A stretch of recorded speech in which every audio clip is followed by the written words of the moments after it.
पण नावऱ्या येथे मल्लिकार्जुन विद्यालयाच्या प्रांगणामध्ये वाबळेवाडी या महिला कार्यकर्त्यांच्या या ठिकाणी आपण संवाद साधण्यासाठी आलो आहोत.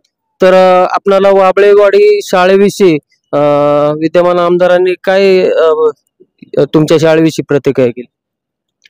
आमदारांनी आमच्या शाळेवरती 8 प्रकारच्या भाषा शिकवल्या जात होत्या. त्यांनी त्या पण बंद केल्या. कोडिंग चालू होतं ते पण बंद केलं. म्हणजे सगळ्या जे शिकवत होते अदर ऍक्टिव्हिटीज त्या सगळं बंद करून टाकले.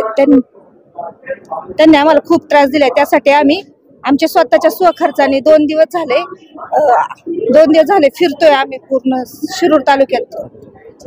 ठीक. तर ताई तुम्हाला काय वाटतं याविषयी? सर, ज्यावेळेस आमची शाळा उभी ओझा स्कूलमध्ये इंटरनॅशनल बोर्ड ज्यावेळेस आमचं होणार होतं त्यावेळेस शासनानेच आम्हाला म्हणजे JR मध्ये सांगितलेलं का तुम्हाला तुमचाच लोकसहभाग घ्यावा लागेल आणि त्यावरतीच तुम्हाला सगळं चालवावं लागेल.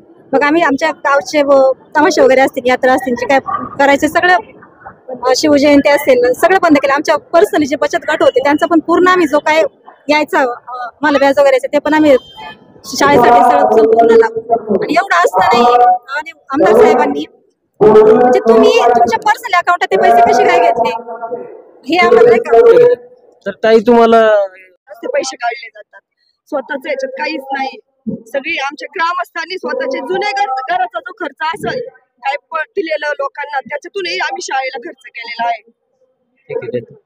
तर आमदार अशोक पवार यांनी वाबळेवाडी शाळेला बदनाम करण्याचं षडयंत्र रचलं, त्याबद्दल तुम्हाला काय म्हणायचं? त्यामाग मला असं म्हणायचंय की आमच्या मुलांच्या शिक्षणाचं खूप मोठं नुकसान झालेले.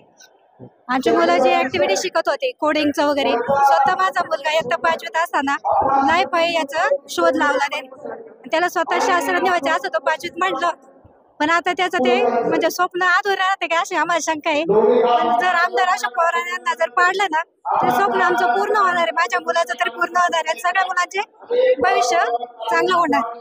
राहुल वाबळेवाडीकर. आम्हाला आमदारांना एकच प्रश्न विचारायचा आहे की तुमच्या तालुक्यातील अनेक दुसऱ्या पण जिल्हा परिषदेच्या शाळा आहेत, त्या शाळेला वेगळा न्याय आणि आमच्या वाबळेवाडीसाठीच तुमचा एक वेगळा न्याय अशी भूमिका दुटप्पी भूमिका तुम्ही दरवेळेस का घेता, हाच आमचा या ठिकाणी वाबळेवाडीकरांचा सवाल आहे.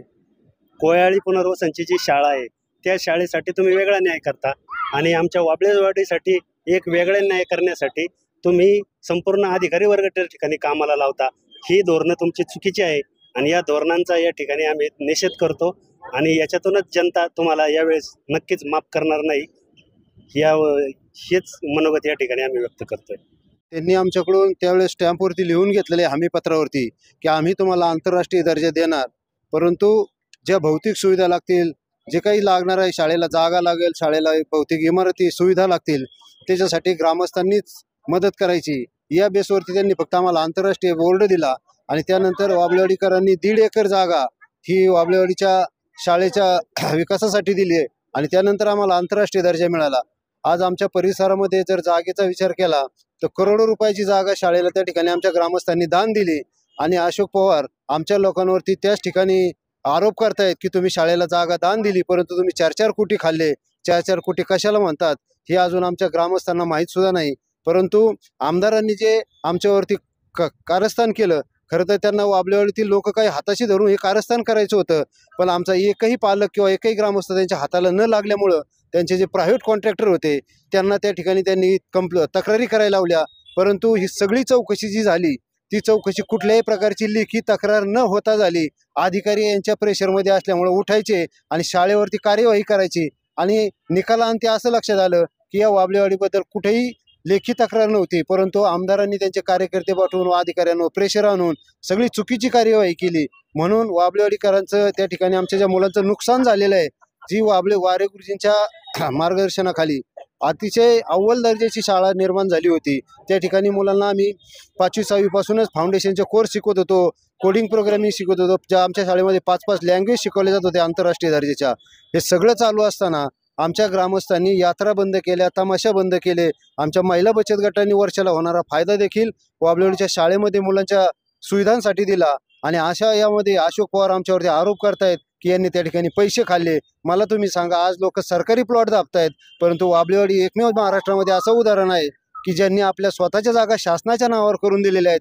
मग आता या रागापोटी जे अशोक पवारांनी आमच्यावर आरोप केलेत त्या आरोपाला उत्तर देण्यासाठी जी योग्य वेळ आलेली आहे ती हीच योग्य वेळ आहे. समाजामध्ये जाऊन आम्ही कुठल्याही प्रकारचा कुणाचं डिझेल घेत नाही, कुणाचा डबा खात नाही, परंतु आमच्या स्वतःचा डबा स्वतःचं डिझेल टाकून आम्ही संपूर्ण तालुक्यामध्ये अशोक पवारांच्या विरोधामध्ये जाऊन हे सगळं सांगितलेलं आहे. आता जनता त्यांना या ठिकाणी धडा शिकवल्याशिवाय राहणार नाही. म्हणून अशोक बापूला आम्ही या ठिकाणी गावोगावी जाऊन पदर खर्च करून जो विरोध करतोय त्याचं हे खरं कारण आहे. आमच्या विद्यार्थ्यांचं खूप नुकसान झालेलं आहे आणि म्हणून अशा शिक्षण द्वेषी माणसाला जर आपण परत निवडून दिलं तर आपल्या शिक्षण व्यवस्थेला काळिंबा लागेल हे आम्ही जनतेला समजून सांगतोय. म्हणून अशोक पवारांच्या विरोधामध्ये आम्ही हा प्रचार दौरा करीत आहोत.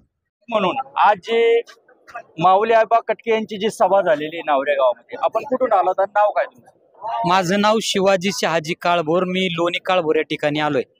खऱ्या अर्थानं आजची सभा ही युवकांसाठी प्रेरणादायी आहे, कारण खरा चेहरा हा माऊली आबाच्या रूपाने हवेली आणि शिरूरसाठी खूप महत्वाचा आहे.